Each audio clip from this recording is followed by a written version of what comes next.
क्योंकि ये वचन बड़ा गहरा है, क्योंकि ये जो बात हो रही है, ये यीशु मसीह की बात हो रही है। किसकी बात हो रही है? एक तो ये भविष्यवाणी है, और एक कितना टाइम पहले यीशु मसीह के आने से पहले कौन बात कर रहा है? यशाया, एक मनुष्य है लेकिन परमेश्वर का दास, परमेश्वर का भय मानने वाला और परमेश्वर पर विश्वास करने वाला, जैसे मैं और जैसे आप। हम सब चुने गए संसार से अब परमेश्वर पर विश्वास करते। हमारा मकसद बड़ा है हमारे जीवन का, लेकिन यहां पर जो ज्ञान है वो बहुत बड़ा है। वो ज्ञान है, एक तो भविष्यवाणी यीशु मसीह की, और लिखा वो जब फूट निकलेगी डाली और उसकी जड़ में से एक शाखा निकलकर फलवंत होगी, ऐसे करके यीशु की बात हो रही है। उसके बाद यीशु की बात हो रही है कि वो जो यीशु है वो इतना वफादार होगा खुदा के साथ कि बिल्कुल अपनी मर्जी नहीं पूरी करेगा। वो परमेश्वर की बात को इतना आदर देगा कि जैसे एक भय होता ना, ऐसे सुगंध की तरह उसका भय उसके अंदर होगा, इतना वफादार। लेकिन ये विषय हमारे लिए भी बाइबल में लिखा, वही आत्मा, मसीह का आत्मा हमें मिला है। क्या वो आत्मा हमारे अंदर काम कर रहा है? क्या हमारे अंदर परमेश्वर का सुगंध की तरह भय काम कर रहा है? क्या परमेश्वर के वचनों का जो मीनिंग है, परमेश्वर जो इतना सर्वशक्तिमान है, इतना ताकतवर है, अपने कामों से हमें समझ आ रहा है। लेकिन अभी तुम्हें इस मिनिस्ट्री में और ज्यादा परमेश्वर समझ आएगा, जो मैं फील कर रहा हूं आत्मा की उन्नति में। इन दिनों में मैं क्या कर रहा हूं? इन दिनों में मैं चर्च नहीं, अपनी पर्सनली प्रे में जा चुका हूं अकेला। पहले मैं इधर आता था, कई बार टीम को भी साथ में लेता था, लेकिन इन दिनों की जो मेरी प्रेयर है वो पवित्र आत्मा ने मुझे कहा अकेले कर। अकेले में जा रहा हूं, कुछ ऐसी चीजें मुझे अनुभव करा रहा परमेश्वर, जिनका फल वो प्रकट करने वाला है। मुझे एक बड़ी बड़ी प्रे में जाना है, बहुत बड़ी प्रे में। मुझे अपने शरीर को इतना मारना और इतना प्रे में बढ़ना है। और प्रे एक बहुत बड़ा विषय आप सबके लिए। तुम लोगों ने भी अपनी प्रे में कंटिन्यू सब बातों को रखते जाना है। कितनों को बात समझ आ रही? लेकिन यहां पर अब इस वचन के बाद मैं तुम्हें भविष्यवाणियों के बारे जो आत्मा के द्वारा होती है उसका थोड़ा सा ज्ञान देता हूं जल्दी जल्दी, ताकि आपको कुछ बातें समझ आए। मैं इसके बाद आने वाले संडे में और भी कुछ बातें बताऊंगा जो इससे भी बड़ी होंगी, लेकिन जितना जितना खुदा मुझे आत्मा के द्वारा समझा रहा है मैं तुम्हें दे रहा हूं। अगर तुम यहां पर चेक करो यशाया की, दूसरा सैमुअल, अगर तुम दूसरा सैमुअल की बुक यहां पढ़ोगे तो यहां पर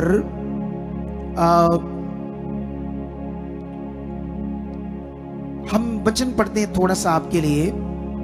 ये 10 का 2 से लेकर 6 तक पढ़ते हैं कंटिन्यू, फिर तुम्हें समझ आएगा, नहीं तो समझ नहीं आएगा, ठीक है। इसके बाद नहीं, सॉरी, ये दूसरा नहीं है, पहला है, पहला सैमुअल, गलती से 2 बोला गया, हाँ 10 का। अगर तुम यहां से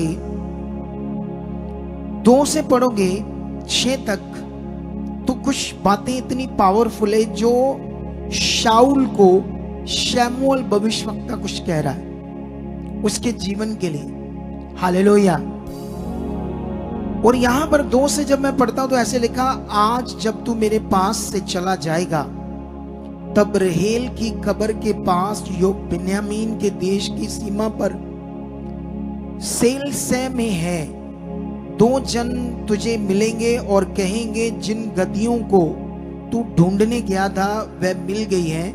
और सुन, तेरा पिता गद्दियों की चिंता छोड़कर तुम्हारे कारण कुढ़ता हुआ कहता है कि मैं अपने पुत्र के लिए क्या करूं। फिर वहां से आगे बढ़कर जब तू तबोर के बांज वृक्ष के पास पहुंचेगा तब वहां 3 जन परमेश्वर के पास बतेल को जाते हुए तुझे मिलेंगे।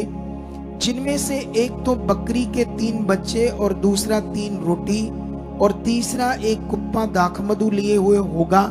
वह तेरा कुशल पूछेंगे और तुझे 2 रोटी देंगे और तू उन्हें उनके हाथ से ले लेना।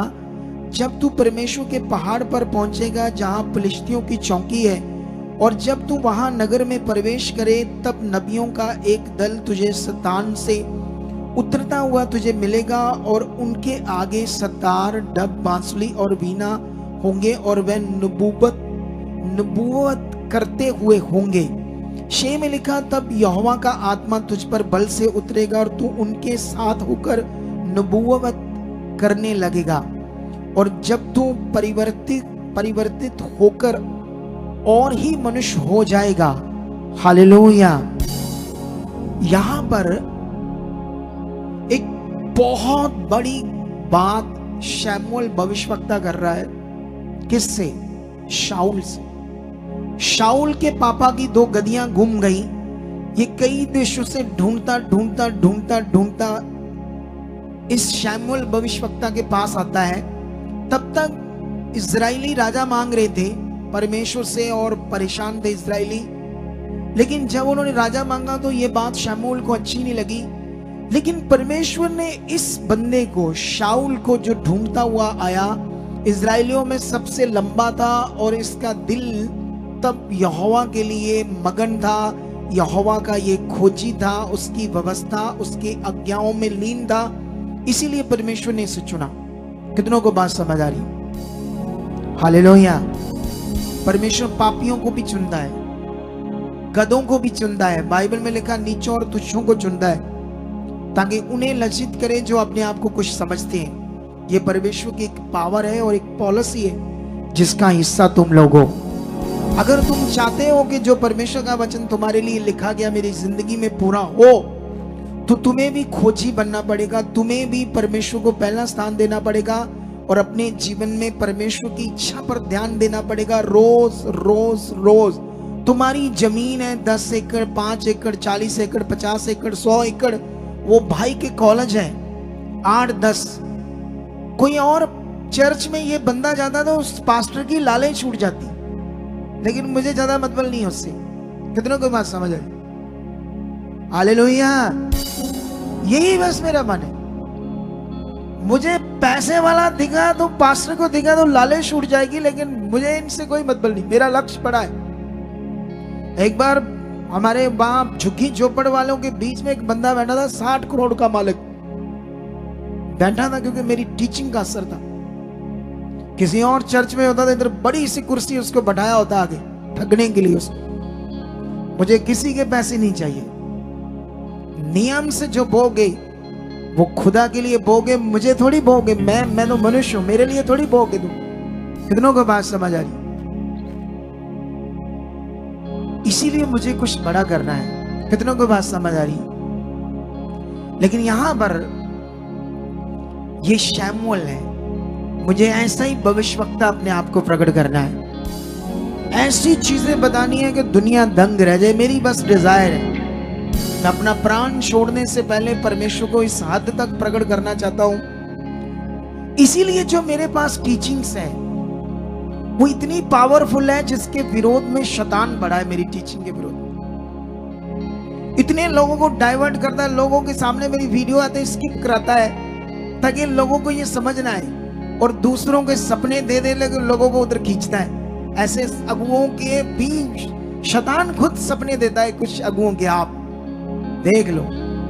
आई डोंट नो ऐसा क्यों कर रहा वो। अभी इसके लिए प्रेयर चल रही है। जब प्रकट कर देगा परमेश्वर तो बता देंगे क्यों ऐसा कर रहा है शैतान। लेकिन अभी ध्यान दो आप लोग, जो मैं आपको बता रहा हूं वो भेद है, वो बातें हैं जो खुदा मुझे ऊपर प्रकट कर रहा है।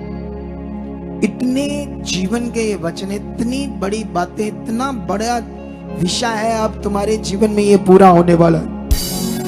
यहां कुछ ऐसा पूरा होने वाला है, सोच से परे परमेश्वर करने वाला है। सोच से परे पावर को प्रकट करने वाला है। कितनों को बात समझ आ रही? लेकिन यहां पर जो उसने उसको बताया, तूने पढ़ा ना, मैं रिपीट नहीं कर पाऊंगा, नहीं तो लंबा हो जाएगा वचन पढ़ा। कैसे उसने बताया तुम्हें रास्ते में कौन मिलेंगे, 3 मतलब जानवर उसके हाथ में होंगे, 3 रोटियां होंगी, ये चीज होगी, वो चीज होगी। वहां जगह का नाम बताया, वो तुम्हें 2 रोटियां देंगे, ऐसा करेंगे, वो सब चीजें उसने बताई। फिर एक परमेश्वर की पहाड़ की ओर एक दल जाता नबियों का मिलेगा तुम्हें, फिर उधर से एक उतरता हुआ दल मिलेगा और वो नबूवत करेंगे, भविष्यवाणियां कहते हैं। नबूवत का मतलब क्या होता है? भविष्यवाणियां करेंगे। तो जब वो भविष्यवाणियां करेंगे तो तू भी एकदम से, तेरे ऊपर भी परमेश्वर का आत्मा उतरेगा और तू भी नबूवत करेगा। जबकि ये लड़का है आम, कुछ भी नहीं है। तो उस समय बहुत स्ट्रिक्ट लॉ था, लेकिन अब वचन आया है परमेश्वर का। लेकिन जब हम थोड़ा सा नीचे पढ़ते हैं इसको 10:9 से, तो ऐसे लिखा, यूं ही उसने शमूएल के पास से जाने को पीठ फेरी तो ही परमेश्वर ने उसके मन को परिवर्तित कर किया और वह सब चिन्ह उसी दिन प्रकट हुए। उसी दिन जो जो शमूएल ने कहा था सारा पूरा हुआ। क्यों? क्योंकि शाऊल बड़ा अच्छा बिलीवर था। उसने शाऊल की बातों को बहुत मन से लिया, फेथ से लिया था, ऐसे नहीं।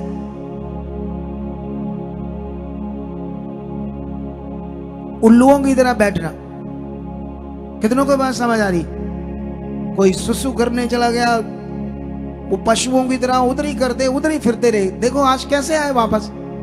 लॉ बना तो कितने मैंने देखा दौड़ के आ रहे थे, नहीं तो पहले कैसे आते थे? कुछ बेशर्म से, शर्म भी नहीं आती कि कौन सामने बैठा कौन देख रहा। आज लॉ को फॉलो किया, कितना अच्छा लगा मुझे, और खुदा को आपने खुश किया। कितनों को बात समझ आ रही? अगर दुनिया में लॉ ना हो तो क्राइम बढ़ जाए। जो क्राइम करते हैं उनको पता हमारी मौत होगी, लेकिन दुष्ट उन्हें कंट्रोल करता है। लॉ का डर तो है, लेकिन शैतान इतना कंट्रोल करता है, क्राइम करवा कर फिर मर जाते, नाश हो जाते। जब पुलिस से फौज से मुठभेड़ होती, गोलियां खाते और मर जाते। मरना ही है क्राइम करके, और क्या करना है। कितनों को बात समझ आई? लॉ इतना बड़ा चीज है। लॉ आपको सीधा कर सकता है। लॉ मतलब कानून, नियम, कानून, नियम, कानून। यही हमारी जिंदगी को सीधा चला सकते हैं। कितनों को बात समझ आ रही है? लेकिन बाइबल में लिखा, इसीलिए सब कुछ उसकी जिंदगी में पूरा हुआ। 10 पढ़ते हैं क्या लिखा। जब वह उधर उस पहाड़ के पास आए तब नबियों का एक दल उसको मिला और परमेश्वर का आत्मा शाऊल पर बल से उतरा और वह उनके बीच में नबूवत करने लगा। जब उन सबों ने शाऊल को देखा ना, जब उन्होंने देखा शाऊल को, जो उसे पहले से जानते थे, ये देखा कि वह तो नबियों के बीच में नबूवत कर रहा है, तब आपस में कहने लगे, कीश के पुत्र को ये क्या हुआ? क्या शाऊल भी नबियों में का है? उसका कुल लेवियों का कुल नहीं था। भविष्यवक्ता याजक लेवियों के कुल से आते थे, और ये शायद बिन्यामीन के गोत्र का है। तो अब वो सोचने लगे ये कैसे हो गया। कितनों को बात समझ आई? अगर दिल अच्छा है तो गोत्र कोई नहीं, जात पात कोई नहीं। जात पात गोत्रें तो मनुष्यों की बनाई चीज है, हम तो मनुष्य हैं। कितनों को बात समझ आ रही? अगर दिल स्ट्रांग है, दिल अच्छा है, खोजी है, तो फिर होगा। सोचो ये हाई लेवल की भविष्यवाणियां, हाई लेवल की भविष्यवाणियों के लेवल होते हैं, हाई लेवल, मीडियम लेवल और रेगुलर की भविष्यवाणी, रेगुलरी। आज मैं तुम्हें बताऊंगा रेगुलर ही भविष्यवाणियां कौन सी होती है। तुम्हें इसकी पहचान करके पकड़ना है, ताकि जब तुम्हारे लिए भविष्यवाणी आए रेगुलरी कोई बात, तो तुम उसे सीरियस अपनी जिंदगी में ले पाओ और उसका फल ले पाओ। कितनों को बात समझ आ रही है? हालेलुया। मैं इतना जानता हूं, ये बंदा मान लो 500 करोड़ का मालिक है। अगर ये परमेश्वर के लिए बोना शुरू करे, ये कॉलेज का मालिक जो भी है बोता है, इसकी वाइफ बोती है, लेकिन और दिल से ये बोए तो परमेश्वर इसे 10,000 करोड़ का मालिक बना सकता है। कितनों को बात समझ आई? क्योंकि ऐसा लॉ है, ऐसा कानून परमेश्वर का बाइबल के अंदर, बीजने का लॉ। कितनों को बात समझ आ रही? लेकिन यहां पर हमने ये पावरफुल चीज को देखा, लेकिन यहां पर एक भविष्यवाणी ये थी आत्मा के द्वारा। ये आत्मा पवित्र आत्मा के द्वारा है। ये बड़ी चीजें तुम्हारी दिमाग में रहनी चाहिए। बाइबल तुम्हें रीड करनी चाहिए बहुत ज्यादा, और जो वचन तुम्हें समझ नहीं आएंगे उन्हें छोड़ देना, नहीं तो गड़बड़ हो जाएगी। तुम्हें परमेश्वर सही समय हमारे इस मिनिस्ट्री से उसका सही मीनिंग बता देगा। कितनों को बात समझ आ रही है? लेकिन अगर तुम लोगों ने बाइबल के वचन जो होते हैं उनकी समझ तुम्हें नहीं आई और तुमने उनके मीनिंग को इधर उधर से गड़बड़ कर लिया तो काम खराब हो जाएगा। इसीलिए मैंने आज एक पॉइंट बताया कि स्मार्ट मत बनना इधर उधर सुनकर। कुछ स्मार्ट लोग होते हैं, मैंने कई चीजों को देखा आप लोगों को। लेकिन यहां पर एक वचन देखते हैं हम 7 अध्याय में। यहां एक प्रिय भविष्यवक्ता है, प्रिय भविष्यवक्ता, जिसे मैं प्यार करता हूं। मैं सारे भविष्यवक्ताओं को प्यार करता हूं, आपसे भी करता हूं और सारे सेवकों को भी करता हूं। प्यार का कानून तो करता हूं, लेकिन शिक्षा के साथ कॉम्प्रोमाइज किसी के साथ नहीं करता। जो पॉइंट जो सही है उसको सही प्रचार करना और अपनी जिंदगी में लेना है। कितनों को बात समझ आ रही? अगर तुम यहां से दूसरा राजा पढ़ोगे बुक 7 अध्याय, तो यहां पर एलीशा भविष्यवक्ता है। यहां पर एक वाक्या होता है उस जमाने में। वाक्या क्या होता है कि वाक्या ये होता है कि अकाल पड़ता है उस समय। कहां पर पड़ता है?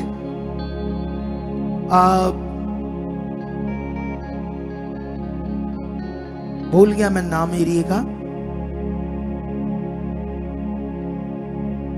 चलो मैं पढ़कर तुम्हें समझा देता हूं, ठीक है? हम 1 और 2 पढ़ते हैं।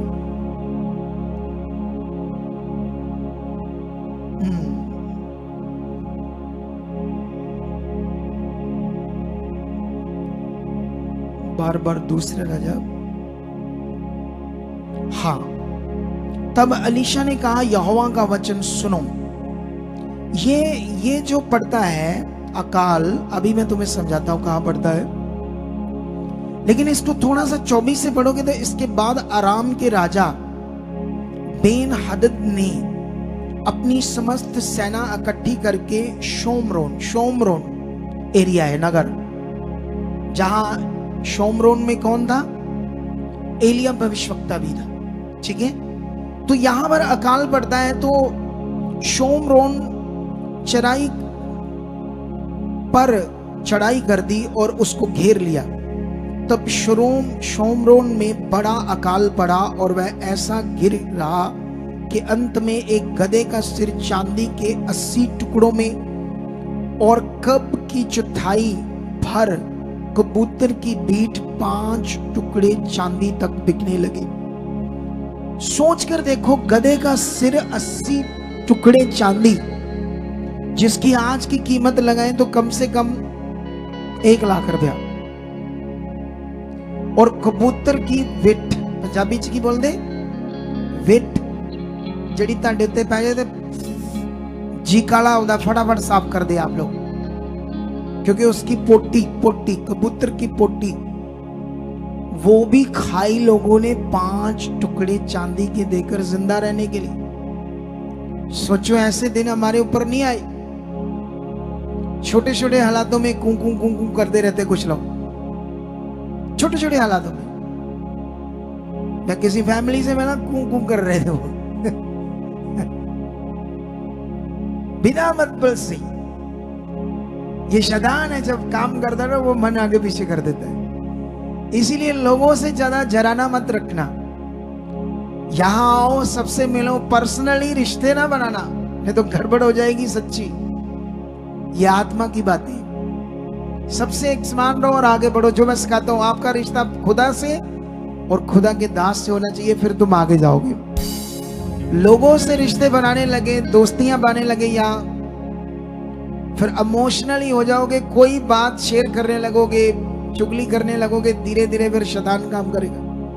जब इमोशनली यहाँ किसी से जुड़ जाओगे ना, तो चुगली तो होगी। कोई वॉलंटियर की बात आ जाएगी, कोई ले हैंड की बात आ जाएगी, फलानी ढींगड़ी कोई बात आपको बताएगा, करेगा, मन खराब हो जाएगा। इसीलिए खुदा को देखकर चलो, और जो खुदा का दास ठहराया तुम्हारे ऊपर, अभिषिक्त दास, उसे उसके द्वारा जो सीखा जा रहा हो वो पकड़ कर आगे बढ़ो। कितनों के बाद प्यार सबसे करो, हेलो हाय सबसे, परमेश्वर प्यार करो, दिल से जियो, लेकिन चलो परमेश्वर के साथ, इंसानों के साथ में। कितनों को बात समझ आ रही? सोचो, कबूतर की पोटी 100 ग्राम समझ लो 20,000 रुपये थी या 10,000 की थी, इतना बुरा हाल था। तब भविष्यवक्ता क्या कहता है, जानते हो क्या कहता है? अलीशा कहता है, तब अलीशा ने कहा, यहोवा का वचन सुनो। यहोवा यूं कहता है, कल इसी समय शोमरोन के फाटक में सया भर मैदा 1 शकेल में और 2 सया जौ भी 1 शकेल में बिकेगा। तब उस सरदार ने, जिसके हाथ पर राजा तकिया करता था, परमेश्वर के भगत को उत्तर देकर कहा, सुन, चाहे यहोवा आकाश के झरोखे खोले तो भी क्या ऐसी बात हो सकेगी? उसने कहा, सुन, तू अपनी आंखों से तो देखेगा, परंतु उस अन्न में से कुछ खाने ना पाएगा। हालेलुया। राजा आग बबूला हो गया। जानते क्यों? क्योंकि जब वो शहरपनाह पर चढ़ा तो 2 लेडीज उसके पास रोती हुई, एक लेडीज रोती हुई आती है उसके पास, कहती है कि हमने जब मर रहे थे, भूख से मरने वाले थे, तो ना हमारे पास कुछ था, ना हमारे बच्चे निके निके थे उनके पास था।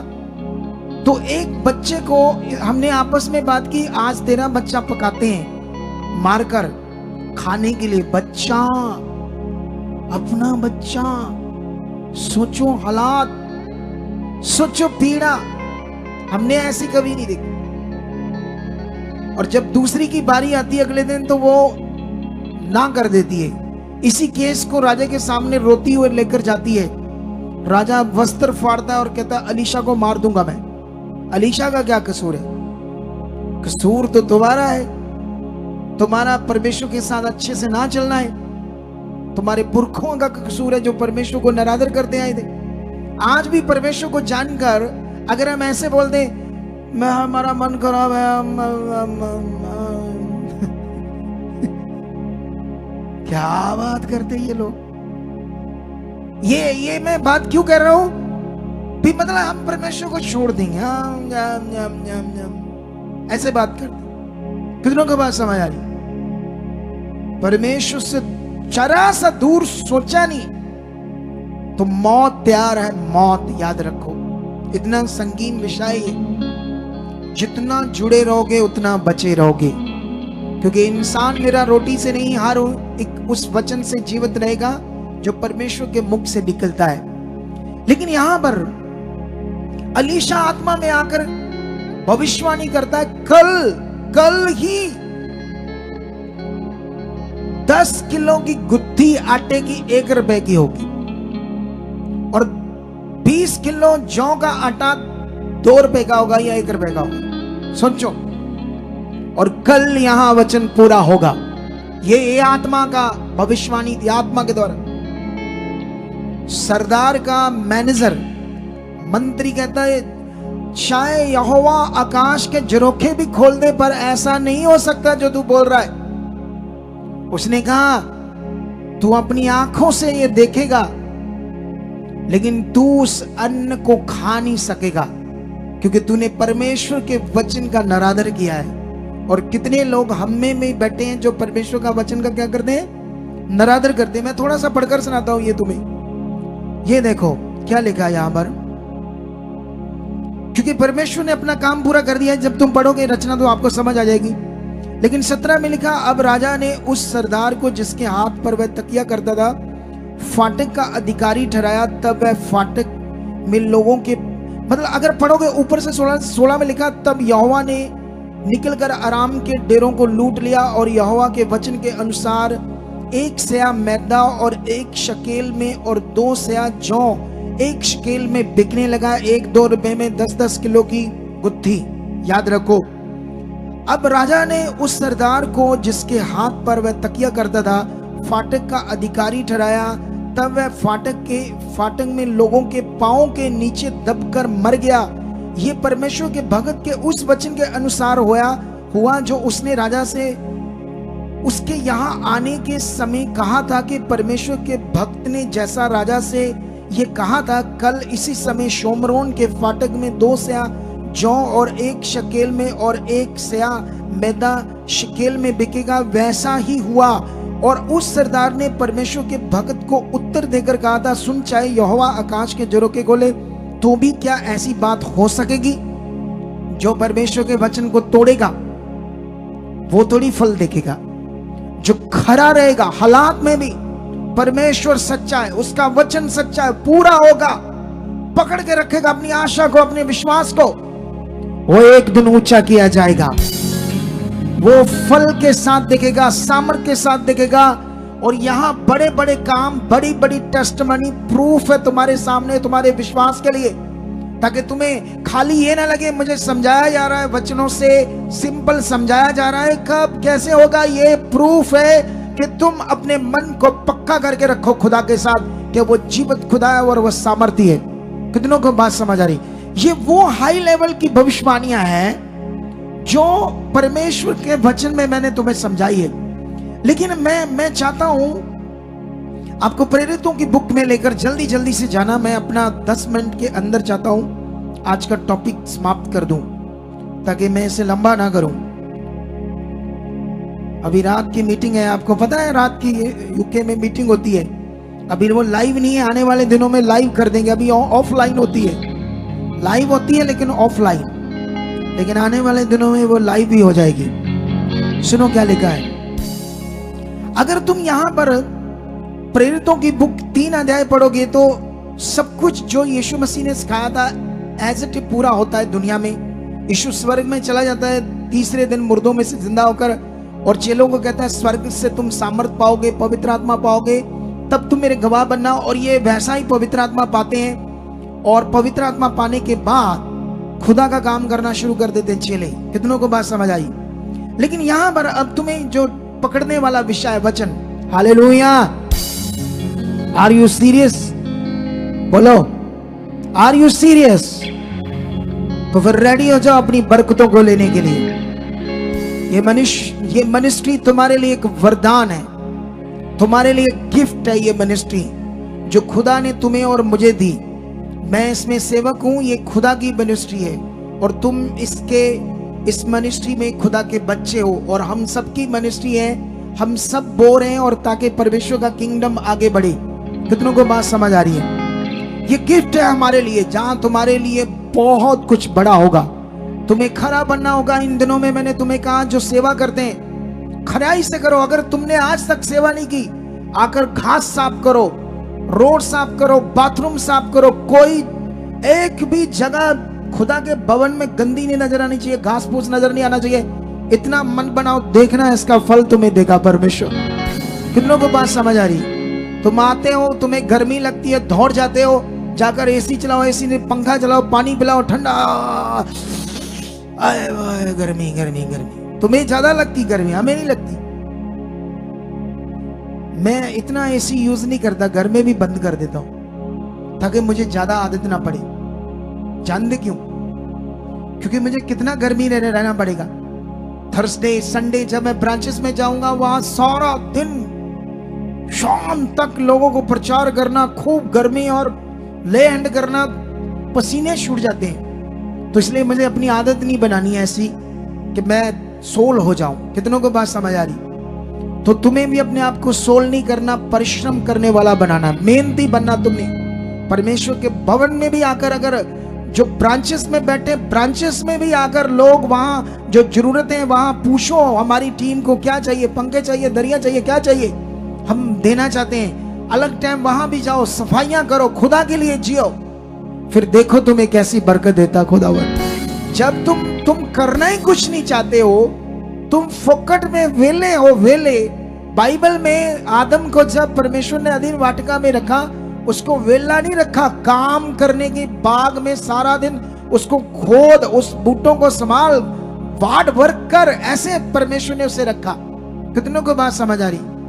परमेश्वर ने हमें भी कहा मसीह में जो मेहनत है व्यर्थ नहीं, तुम्हें करनी होगी, तुम्हें बढ़ना होगा, परमेश्वर की इच्छा में चलना होगा।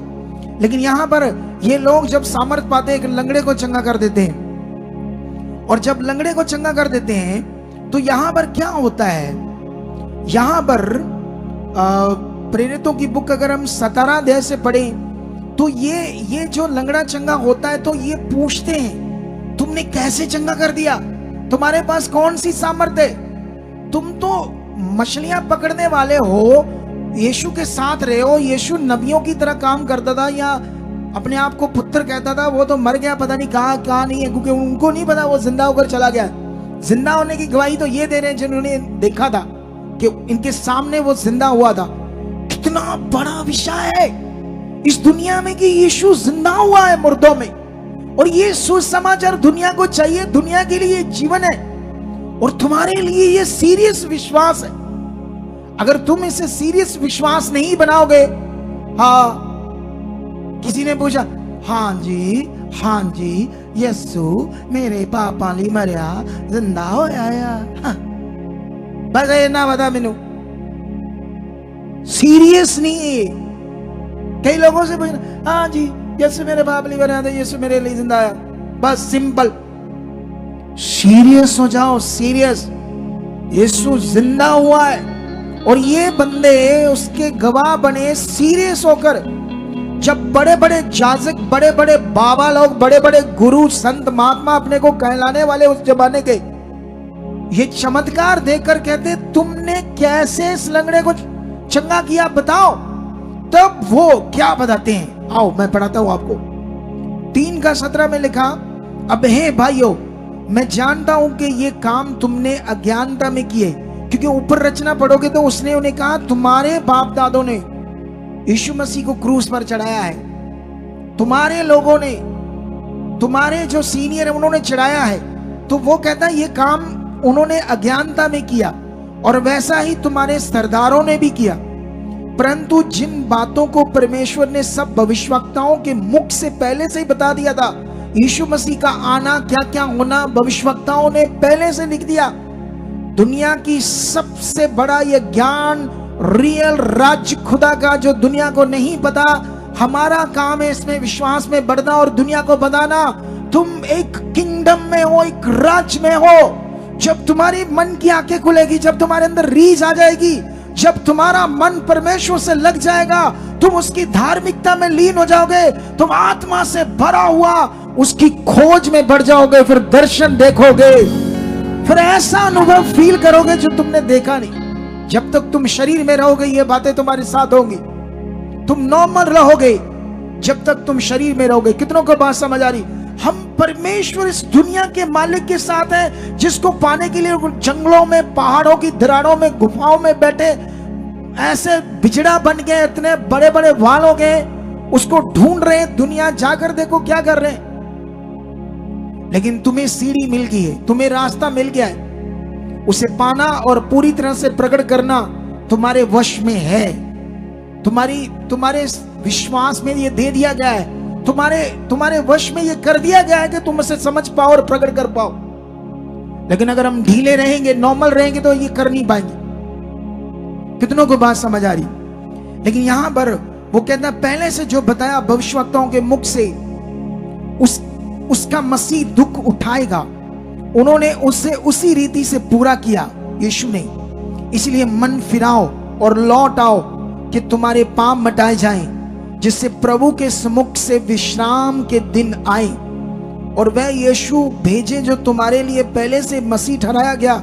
अवश्य है कि वह स्वर्ग में उस समय तक रहेगा जब तक वह सब बातों को सुधार ना कर ले, जिनकी चर्चा प्राचीन काल से परमेश्वर ने अपने पवित्र भविष्यवक्ताओं के मुख से की थी। जैसा कि मूसा ने कहा, प्रभु परमेश्वर तुम्हारे भाइयों में से तुम्हारे लिए मुझसे एक भविष्यवक्ता उठाएगा, जो कुछ वह तुमसे कहे उसकी सुनना, परंतु प्रत्येक मनुष्य जो उस भविष्यवक्ता की ना सुने लोगों में से नष्ट किया जाएगा। और शमूएल से लेकर उसके बाद वालों तक जितने भविष्यवक्ता बोले उन सब ने इन दिनों का संदेश दिया है। तुम भविष्यवक्ताओं की संतान और उस वाचा के भागी हो जो परमेश्वर ने तुम्हारे बाप दादों से बांधी। जब उसने अब्राहम से कहा तेरे वंश के द्वारा पृथ्वी के सारे घराने आशीष पाएंगे, तो परमेश्वर ने अपने सेवक को उठाकर पहले तुम्हारे पास भेजा और तुम में से हर एक को उसकी बुराइयों से फेर कर आशीष दे। हालेलुया।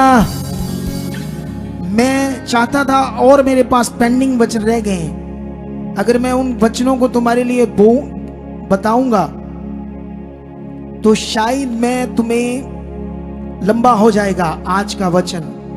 कितनों को बात समझ आ रही है? तो इसलिए मैं तुम्हें और नहीं लेकर जा पाऊंगा आगे, लेकिन यहीं मैं तुम्हें कुछ बातें समझाता हूं। ध्यान दो, बैठे रहो, ध्यान दो। वो भविष्यवक्ताओं की लड़ी समझा रहा प्रेरित पत्रस, जो उन्होंने उनके पास पोथियां थी, नबियों की लिखी हुई पोथियां, और जो कुछ उनमें लिखा था वो उन्हें याद करा रहा, याद यीशु के बारे जो लिखा था, प्रूफ दे रहा था कि वो लिखा है इस नबी ने, इस नबी ने, इस नबी ने, इस नबी ने। तुम पढ़ोगे तो वो तुम्हें भी पढ़ा, उनकी पोथियां यहां लिखी है सारी। कितना रियल किंगडम खुदा के पास होने से कैसे मायूस रह सकते हैं, कैसे निश्चिंत रह सकते हैं, कैसे दबे रह सकते हैं, कैसे हम कुचले रह सकते हैं। इतना बड़ा खुदा पाने के बाद ये प्रॉब्लम तब है जब मन पीछे, जब नॉर्मल है, जब तुम उसके कानून, आज्ञा, नियम पर ध्यान नहीं दे रहे। जब 10 बजे संगति स्टार्ट होती उससे पहले सारे आकर बैठने में मन बनाओगे तो तुम एक एनर्जी को, एक पावर को देखोगे, अपने जीवन में कुछ खास देखोगे। जब मेरे मुंह से परमेश्वर तुम्हें कोई वचन देता है उसे सीरियस जब तुम लेते हो। रेगुलर भविष्यवाणियां क्या होती है? जैसे मान लो कोई बंदा मुझे मिला, जैसे मैंने यहाँ ले एंड कर रहा हूं और मैं बोल रहा हूं 1 महीने में ये होगा, ये भविष्यवाणी थी रेगुलर। किसी को कोई काम है, उसके बोला, मैंने कहा जा जा परमेश्वर ने तेरा कर दिया, ये रेगुलर भविष्यवाणियां हैं। लेकिन वो सोचते अच्छा पापा ने कहा था, पापा जी ने कहा ही, उनके दिमाग में ऐसे था, नॉर्मल था, इसलिए उस वचन ने काम नहीं किया। अगर तुम इस रेगुलर जो मेरे मुंह से वर्ड आते हैं उसको पकड़कर फेथ में बनो रहोगे तो बड़े कामों को देखोगे यीशु मसीह में। कितनों को बात समझ आ रही है? तो भविष्यवाणियां जितनी तुम्हारी चाहत होगी कि मेरे लिए भविष्यवाणियां हो, मेरे लिए परमेश्वर वर्ड दे, तुम्हारी चाहत होगी उतना ज्यादा मेरे मुंह से भविष्यवाणियां तुम्हारे लिए आएगी। और मैं इसी दान को प्रकट करने के लिए ही क्या कर रहा हूं, स्पेशल प्रे में क्या हूं, मुझे अब इस दान को प्रकट करना है, बस करना है तो करना है। कितनों को बात समझ आई? जब इतने बड़े भविष्यवक्ता कर रहे हैं तो मैं क्यों नहीं कर सकता, जब मैंने अपना जीवन परमेश्वर को दिया है। तो ये भविष्यवाणियों की मीटिंग आज जब मेरा मुंह परमेश्वर यूज करेगा, बहुत कुछ तुम्हारे लिए बरकत के वचन देगा। इसलिए सीरियस हो जाओ, सीरियस। और जितने ब्रांचेस में बैठे हैं या ऑनलाइन सुन रहे हैं उन सबके लिए गुड न्यूज है कि मैं 7 अक्टूबर को जलालाबाद में आ रहा हूं। पहले से बता रहा हूं ताकि लोग पहले से तैयारी करें। और 8 अक्टूबर को मैं मानसा ब्रांच में रहूंगा। दोनों दिन दोनों ब्रांचों में हम होंगे और वहां पर परमेश्वर का आत्मा मुझे यूज करेगा। उस तरफ जितने भी एरिया हैं वहां पहुंचना, बड़े काम होंगे, बड़ी हीलिंग होगी। ये एडवांस इसलिए बता रहे हैं क्योंकि